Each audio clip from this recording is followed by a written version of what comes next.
తిరుమల వెంకటేశ్వరుడిని చూడాలని, కాసేపు అక్కడే ఉండాలని ప్రతి భక్తుడు కోరుకుంటారు.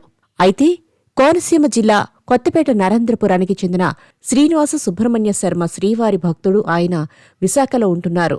ఓ స్టీల్ కంపెనీలో ఆయన జనరల్ మేనేజర్గా పనిచేస్తున్నారు. ఏటా 2 సార్లు తిరుమలకు వెళ్లి స్వామివారిని దర్శించుకోవడం ఆనవాయితీ. కోవిడ్ సమయంలో భార్య మరణించడంతో ఏటా ఒక్కసారి మాత్రమే తిరుమల వెళ్తున్నారు. తన ఇంట్లోనే తిరుమల వైభవాన్ని చూడాలని ఆయన ఆలోచించారు.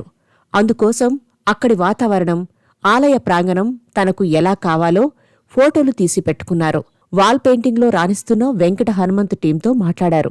తన మనసులోని ఆలోచనని బృందంతో పంచుకున్నారు. అచ్చం తిరుమల, తిరుపతి దేవస్థానం కనిపించేలా ఆ వైభవం గోడలపై అందంగా తీర్చిదిద్దారు. శ్రీనివాస సుబ్రహ్మణ్య శర్మ ఇంట్లోకి అడుగుపెడితే 7 కొండల్లో చెట్ల చాటున కనిపించే గోపురాలు, మబ్బుల్లో మునిగిన కొండ మార్గాలు, జాలువారే జలపాతాలు మనకు కనిపిస్తాయి.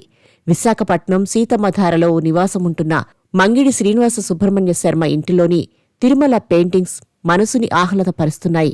సోషల్ మీడియాలో ఆర్టిస్టు వెంకట హనుమంతు గీసిన చిత్రాలు వైరల్ అవుతున్నాయి.